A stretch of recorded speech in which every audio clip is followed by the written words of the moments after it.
দর্শক, আজকের ভিডিওতে আমি আপনাদেরকে কিছু এক্সেপশনাল পিঠা তৈরি করা দেখাবো। পুরোপুরি ভিডিওটা দেখতে থাকুন। দারুণ সব এক্সক্লুসিভ পিঠা, এগুলো কিন্তু অনেকেই এই ধরনের পিঠা তৈরি করা দেখেনি, এই জন্য ভাবলাম আপনাদেরকে দেখাই। দেখতে পাচ্ছেন এটা পাখি পিঠা তৈরি করলো। এইরকম অনেক রকম পিঠা তৈরি করা দেখাবো।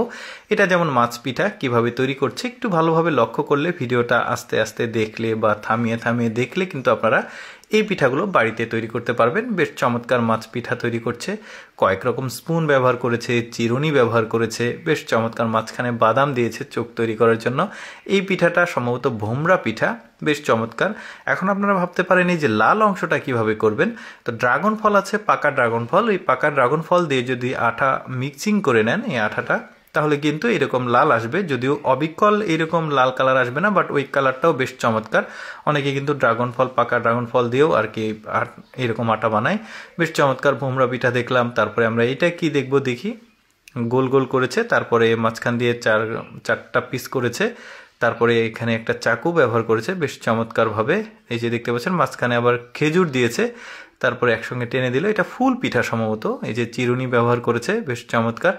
এটা কি, এটা সম্ভবত একটা মাঝখানে গোলাপ ফুলের মতো তৈরি করবে। এই যে দেখতে পাচ্ছেন, বেশ চমৎকার। এরপরে দেখি আরেকটা কি পিঠা তৈরি করে। এটাতেও চিরুনি ব্যবহার করেছে, মাঝখান দিয়ে কেটে দিচ্ছে, তারপরে একটা অংশ উপরে তুলে দিল, তারপরে এদিকে পেঁচিয়ে। এই যে এটা সম্ভবত পাখি পিঠা হবে হয়তোবা। এই যে দেখতে পাচ্ছেন পাখি পিঠা, খুব সুন্দর লাগছে দেখতে। মাঝখান দিয়ে একটা মানে চেরি ফলের মতো একটা ফল দিয়ে দিয়েছে, বা কিশমিশ দিলেও হবে। এরপর দেখব পপকর্ন পিঠা, ভুট্টা আর কি পুরোপুরি। কিভাবে তৈরি করছে একটু ভালোভাবে লক্ষ্য করলে কিন্তু আপনারা তৈরি করতে পারবেন।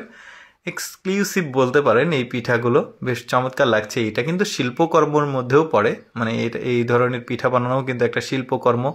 কত চমৎকারভাবে দেখতে পাচ্ছেন পিঠাটা তৈরি হয়ে গেল। এরপরে চিংড়ি পিঠা দেখা যাচ্ছে, এটাও বেশ চমৎকার লাগছে। কিভাবে তৈরি করছে দেখুন, আঙুল দিয়ে, তারপরে স্পুন দিয়ে সুন্দর করে চাপ দিয়ে। এটা সম্ভবত নেজ বানাচ্ছে, তারপরে পা বানাবে। বেশ চমৎকার ভাবে বানাচ্ছে স্পুন দিয়ে। এই যে দেখতে পাচ্ছেন, মানে অ্যাকচুয়ালি দেখতে কিন্তু একদম চিংড়ি মাছের মতোই মনে হচ্ছে যে সামনের পাটা বানাচ্ছে বেশ চমৎকারভাবে। তারপরে মাথার কাছে একটা সুন্দর ফুলের মতো থাকে, সেটা বানাচ্ছে।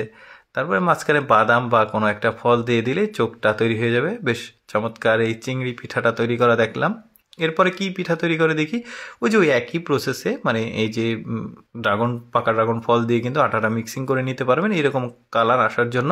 বেশ চমৎকার। এটা সম্ভবত গোলাপ ফুল পিঠা, এভাবে পেঁচিয়ে পেঁচিয়ে চুলের বেনির মতো। আমি চেষ্টা করি আমার এই লেটস গো ফেসবুক পেজের মাধ্যমে আপনাদেরকে এক্সেপশনাল কোনো কিছু দেখানোর, যেগুলো সচরাচর কম দেখা যায়। এইরকম এক্সেপশনাল ভিডিও প্রতিদিন দেখতে আমাদের লেটস গো ফেসবুক পেজটি ফলো রাখতে পারেন। এই ভিডিওটি কেমন লাগলো কমেন্ট করে জানাবেন। ধন্যবাদ।